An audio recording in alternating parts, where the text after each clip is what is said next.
नमस्कार. संघर्ष वृत्तवाहिनीमध्ये आपलं स्वागत. घेऊया ठाणे आणि आसपासच्या परिसरामधील घडणाऱ्या महत्त्वाच्या घडामोडींचा आढावा.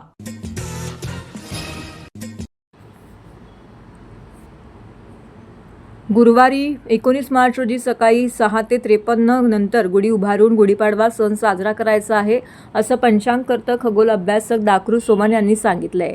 याविषयी अधिक माहिती देताना सोमन म्हणाले की यावर्षी चैत्र शुक्ल प्रतिपदा ही तिथी सूर्योदयाला नसल्याने क्षयतिथी आहे.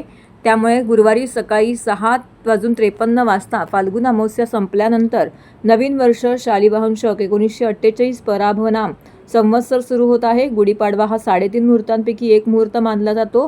संवत्सराचं नाव पराभव आहे. या नूतन वर्षात अनीतीने, असत्याने, दुष्टपणाने, स्वार्थीपणाने, भ्रष्टाचार वृत्तीने वागणाऱ्यांचा पराभव होणार आहे, असा नावाचा अर्थ समजून घ्यायचा आहे. संवत्सराची एकूण 60 नावं असून ती क्रमाक्रमाने येत असतात. यापूर्वी 28 मार्च 2017 रोजी चैत्र शुक्ल प्रतिपदा क्षयतिथी असल्याने अमावस्या तिथी समाप्तीनंतर गुढीपाडवा सण आला होता. या वर्षानंतर 10 एप्रिल 2032 रोजी अशी स्थिती येणार आहे, असं दाकृ सोमन यांनी सांगितले. नमस्कार, मी पंचांगकर्ते खगोल अभ्यासक दाकृ सोमन. गुरुवार 19 मार्च रोजी सकाळी 6:53 फाल्गुन कृष्ण अमावस्या संपल्यानंतर गुढीपाडवा साजरा करायचा आहे. कारण यावर्षी चैत्र शुक्ल प्रतिपदा ही क्षयतिथी आहे. क्षयतिथी म्हणजे काय, तर जी तिथी कोणत्याही दिवशी सूर्योदयाला नसते तिला क्षयतिथी म्हणतात आणि तशी ती यावर्षी आलेली आहे. गुरुवारी 19 मार्चला सकाळी 6:53 फाल्गुन कृष्ण अमावस्या संपते आणि नंतरच चैत्र शुक्ल प्रतिपदा तिथी सुरू झाल्यामुळं गुढीपाडवा साजरा करायचा आहे. असं यापूर्वी 2017मध्ये 28 मार्चला आलं होतं. त्यावेळीसुद्धा चैत्र शुक्ल प्रतिपदा ही तिथी कोणत्याही दिवशी सूर्योदयाला नव्हती आणि म्हणून ती क्षयतिथी आली होती. आता यावर्षी नंतर पुन्हा 10 एप्रिल 2032ला पुन्हा चैत्र शुक्ल प्रतिपदा ही क्षयतिथी येणार आहे आणि त्यामुळं फाल्गुन कृष्ण अमावस्या संपल्यानंतरच आपल्याला त्यावेळीसुद्धा गुढीपाडवा साजरा करता येणार आहे. यावर्षी शालिवाहन शके 1948चा प्रारंभ होत आहे आणि विशेष म्हणजे संवत्सराचं नाव हे पराभव नाव संवत्सर आहे.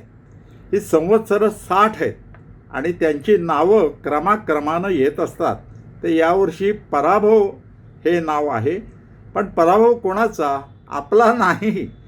जे अनितीनं वागतात, भ्रष्टाचार करतात, असत्यानं वागतात, आळसपणा करतात, इतरांना त्रास देतात, दुष्ट प्रवृत्तीचे जे लोक आहेत त्यांचा यावर्षी पराभव होणार आहे. म्हणूनच यावर्षी संवत्सराचं नाव हे पराभव नाव संवत्सर असं केलेलं आहे. तर मित्रांनो, तुम्हा सर्वांना गुढीपाडव्याच्या शुभेच्छा.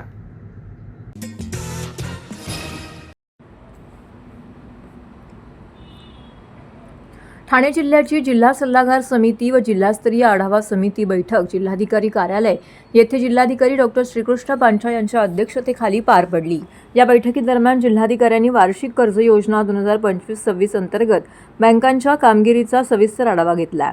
यामध्ये प्रामुख्याने स्वयंसहायता गट कर्ज, प्रधानमंत्री सूक्ष्म अन्न प्रक्रिया उद्योग योजना, प्रधानमंत्री रोजगार निर्मिती कार्यक्रम, मुख्यमंत्री रोजगार निर्मिती कार्यक्रम, प्रधानमंत्री विश्वकर्मा, प्रधानमंत्री स्वनिधी, प्रधानमंत्री मुद्रा योजना तसेच राज्य शासनाच्या विविध विकास महामंडळाच्या योजनांचा समावेश होता. बँकांनी कर्ज मंजूर करून शासकीय योजनांचा लाभ वंचित घटकांपर्यंत पोहोचवावा, असं आवाहन जिल्हाधिकाऱ्यांनी यावेळी केलं. मात्र खाजगी क्षेत्रातील बँकांची कामगिरी शासकीय योजनांच्या बाबतीत अत्यंत निकृष्ट असल्याने त्यांनी तीव्र नाराजी व्यक्त केली आहे. जिल्ह्यातील कर्ज ठेव गुणवत्ता सुधारण्यावरती भर देतानाच आर्थिक समावेशन अंतर्गत सामाजिक सुरक्षा योजनांमध्ये प्रधानमंत्री जीवन ज्योती विमा योजना, प्रधानमंत्री सुरक्षा विमा योजना आणि अटल पेन्शन योजना बँकांनी केलेल्या कामावरही सविस्तर चर्चा करण्यात आली. राष्ट्रीय आर्थिक समावेशन धोरण अंतर्गत कृती आराखड्याचा आढावा घेतानाच प्रधानमंत्री स्वनिधी योजनेचे विस्तार, तिची प्रभावी अंमलबजावणी यावरती विशेष भर देण्यात आलेला आहे.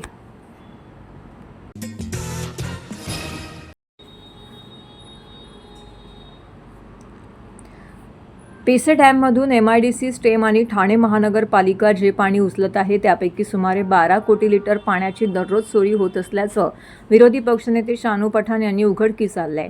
आमनेपाडा ते सवाद दरम्यान पत्रकारांसह पाहणी करून या पाणी चोरीचा पर्दाफाश केलाय. दरम्यान या पाणी चोरीचे सर्व पुरावे आपण उपमुख्यमंत्री एकनाथ शिंदे यांच्यासमोर सादर करणार असल्याचं शानू पठाण यांनी सांगितलंय. गेल्या अनेक दिवसांपासून ठाण्यात पाण्याची टंचाई भेडसावत आहे. या पाणी टंचाईमागे पाणी चोरी हे मुख्य कारण असल्याची माहिती विरोधी पक्षनेते शानू पठाण यांना मिळाली होती. त्यानुसार पठाण यांनी पहाटेच्या सुमारास पाणी चोरीच्या ठिकाणांची पाहणी केली. त्यानंतर दुपारी आमनेपाडा ते सवाद दरम्यान नगरसेविका मर्जिया पठाण आणि पत्रकारांसह पाहणी केली. या पाहणी दरम्यान अनेक ठिकाणी मुख्य जलवाहिनीवरील वॉलवर जोडण्या करून नजीकच्या गोदामांना बेकायदेशीरपणे पाण्याचा पुरवठा केला जात असल्याचं निदर्शनास आले. तसेच या 2 जलवाहिन्यांच्या मध्ये मातीचा रस्ता तयार करून टँकरमध्ये पाणी भरले जात असल्याचं उघडकीस आलेलं आहे. या संदर्भात विरोधी पक्षनेते शानू पठाण म्हणाले की पेसे डॅममधून दररोज 300 दशलक्ष लिटर्स पाणी ठाणे शहरासाठी उचलण्यात येतं. हे पाणी टेमघर येथील शुद्धीकरण केंद्रामध्ये आणून पुढे ते ठाणे शहरातील वितरित करण्यात येत आहे. पिसे ते टेमघर हे 17 किलोमीटर अंतर असून या दरम्यान जलवाहिनीवरती दर 100 मीटरवर अनेक वॉल असून या वॉलला 4, 6, 8 इंचाची अनधिकृत जोडण्या करून त्याद्वारे पाणी चोरी करण्यात येत आहे. दिवसाला साधारणपणे 12 दशलक्ष लिटर्स पाणी चोरली जाते. ठाणेकरांच्या हक्काचं हे पाणी बेकायदेशीरपणे गोदामे टँकर माफिया चोरत असून ठाणे महानगरपालिका अधिकारी डोळे मिटून शांत आहेत. त्यामागे कोट्यावधी रुपयांचा गैरव्यवहार होतोय. या पाणी चोरीचे सर्व पुरावे आपण उपमुख्यमंत्री एकनाथ शिंदे यांच्याकडे सादर करणार आहोत. 12 कोटी जो पानी चोरी प्रति दिवस हो रहा है TMC MIDC सिस्टम से, उसके सभी पुरावे लेके मैं खुद माननीय उप मुख्यमंत्री एकनाथ शिंदे साहब के पास जाके मुलाकात करके सभी पुरावे उनको देने वाले. सर्व नागरिकांना आवाहन करण्यात येत आहे की सध्या डासांमार्फत पसरणाऱ्या डेंग्यू या आजाराचा प्रसार रोखण्यासाठी प्रत्येकाने पुढीलप्रमाणे कार्यवाही करावी. डेंग्यू आजार एडिस इजिप्ती हा डास चावल्याने होतो. या डासांची पैदास साचलेल्या किंवा साचवलेल्या स्वच्छ पाण्यामध्ये होते. 8 दिवसांपेक्षा जास्त दिवस पाणी उघडे व साचून राहिल्यास त्यात डास अंडी घालतात. अंड्यांच्या अळ्या तयार होऊन पुढे डास तयार होतात. यासाठी आपल्या घरातील पाणीसाठे उदाहरणार्थ बॅरल्स, पिंपे, टाक्या, हौद, रांजणे इत्यादी दर आठवड्याला रिकामे करून घासून पुसून कोरडे करून पुन्हा भरावे. 1 दिवस कोरडा दिवस म्हणून पाळावा. पाणी साठ्यांना घट्ट झाकणे बसवावीत किंवा जुनी साडी, चादर, धोतर यांनी बांधून झाकून ठेवावीत, म्हणजे डास त्यात जाऊन अंडी घालणार नाहीत. घराच्या गच्चीवर, आजूबाजूला, अंगणात कोठेही पाणी साचू देऊ नये. भंगार सामान उघड्यावर टाकू नये. उदाहरणार्थ टायर्स, प्लास्टिक सामान, कुंड्या, टाकाऊ वस्तू इत्यादी. अशा सामानात पावसाचे पाणी साठून त्यात डेंग्यूच्या डासांची पैदास होते. घरातील कूलर्स, फ्रीजच्या पाठीमागील ट्रे हे देखील वेळोवेळी कोरडे करावेत. लक्षात ठेवा, नुसत्या फवारणीने डास घनता कमी होत नाही, तर त्यासाठी डास पैदास ठिकाणे नष्ट करणे ही आपल्या सर्वांची जबाबदारी आहे. कोणताही ताप अंगावर न काढता जवळच्या शासकीय रुग्णालयात मोफत औषधोपचार घ्या. अशा प्रकारे नागरिकांनी सहकार्य केल्यास डेंग्यूचा प्रसार रोखणे सहज शक्य आहे.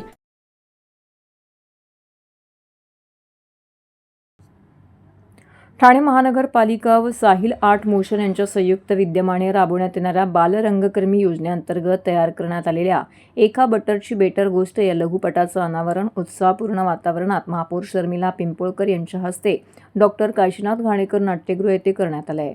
ठाणे महानगरपालिका शाळेत शिकत असलेल्या विद्यार्थ्यांच्या कलागुणांना वाव देण्यासाठी अशा प्रकारची बालरंगकर्मी योजना राबवणारी ठाणे महानगरपालिका महाराष्ट्रातील एकमेव महानगरपालिका असल्याचं सांगत महापौरांनी सर्व बालरंगकर्मीचे कौतुक केलं आहे. या कार्यक्रमास उपमहापौर कृष्णा पाटील, सभागृह नेते हनुमंत जगदाळे, अतिरिक्त आयुक्त संदीप माळवी, अतिरिक्त आयुक्त प्रशांत रोडे, उपायुक्त डॉक्टर मिताली संचेती, नगरसेवक मुकेश मोकाशी, प्रशांत जाधवर, संगीता बामणे यांसह इतर बालकलाकार श्रेयस थोरात उपस्थित होते. एका बटरची बेटर गोष्ट हा लघुपट पाहिल्यावरती त्यातील कथा ही माझ्या लहानपणाशी मिळती जुळती असल्याचं भासले. लहान वयात कष्ट करून आज इथपर्यंत पोहोचलो असल्याचं सभागृह नेते हनुमंत जगदाळे यांनी म्हटलं आहे. तर कोणतंही काम हे लहान किंवा मोठं नसतं, ते प्रामाणिकपणे करणं हे महत्त्वाचं असल्याचं सांगत मीही 5वीत असताना कंदील तयार करून ते आजूबाजूच्या लोकांना 5 रुपयांमध्ये विकत असल्याचं उपमहापौर कृष्णा पाटील यांनी नमूद केलं आहे. ठाणे महानगरपालिका नेहमीच चांगल्या उपक्रमांना सहकार्य करत असते. ठाणे महानगरपालिका शाळांमध्ये शिकणाऱ्या विद्यार्थ्यांच्या भविष्यामध्ये संधी उपलब्ध व्हाव्यात यासाठी विविध उपक्रम घेत असते. एका बटरची बेटर गोष्ट या लघुपटात सर्व विद्यार्थ्यांनी उत्तम अभिनय केला असून भविष्यात यातून नक्कीच कलावंत घडतील असा विश्वास अतिरिक्त आयुक्त 1 संदीप माळवी यांनी नमूद केला आहे. तर बालरंग योजनेचे 4थे वर्ष असून या माध्यमातून महापालिकेच्या 5वी ते 9वीतील सुमारे 400 विद्यार्थ्यांना नाट्य, अभिनय, कॅमेरा हाताळणी, संवाद कौशल्य, चित्रपट निर्मितीचे प्रशिक्षण दिले जातं. याविषयी निवडक विद्यार्थ्यांना संधी देत हा लघुपट तयार करण्यात आल्याचं साहिल मोशन आर्टचे मंगेश देसाई यांनी नमूद केलं आहे. बालकलाकार श्रेयस थोरात यांनीही विद्यार्थ्यांच्या अभिनयाचे कौतुक करत पालकांनी मुलांना त्यांच्या आवडीच्या क्षेत्रामध्ये प्रोत्साहन देण्याचं आवाहन केलं आहे.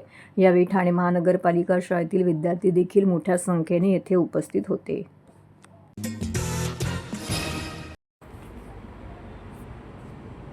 संस्कार भारती यांच्या वतीने गावदेवी मैदान येथे साकारण्यात आलेल्या भव्य महारांगोळीने ठाणेकरांचे लक्ष वेधलं आहे. वंदे मातरमच्या 150व्या वर्षपूर्तीनिमित्त ही विशेष रांगोळी तयार करण्यात आली असून देशभक्तीचा संदेश प्रभावीपणे मांडण्यात आला आहे. 90 फूट बाय 90 फूट आकाराच्या या महारांगोळीमध्ये 35 कलाकारांनी सहभाग घेतलाय.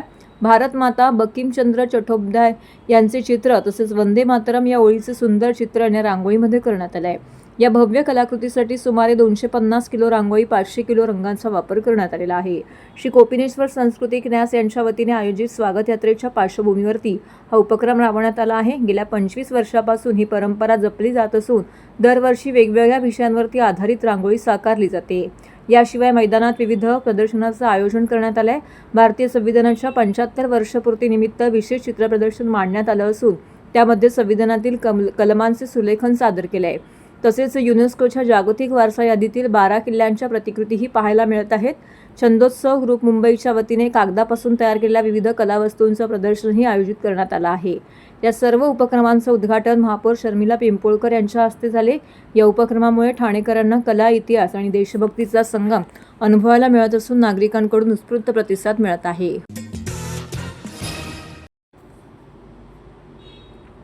देशातील कुख्यात गुंड रवी पुजारी याला ठाणे पोलिसांच्या खंडणी विरोधी पथकाने अटक केलं आहे.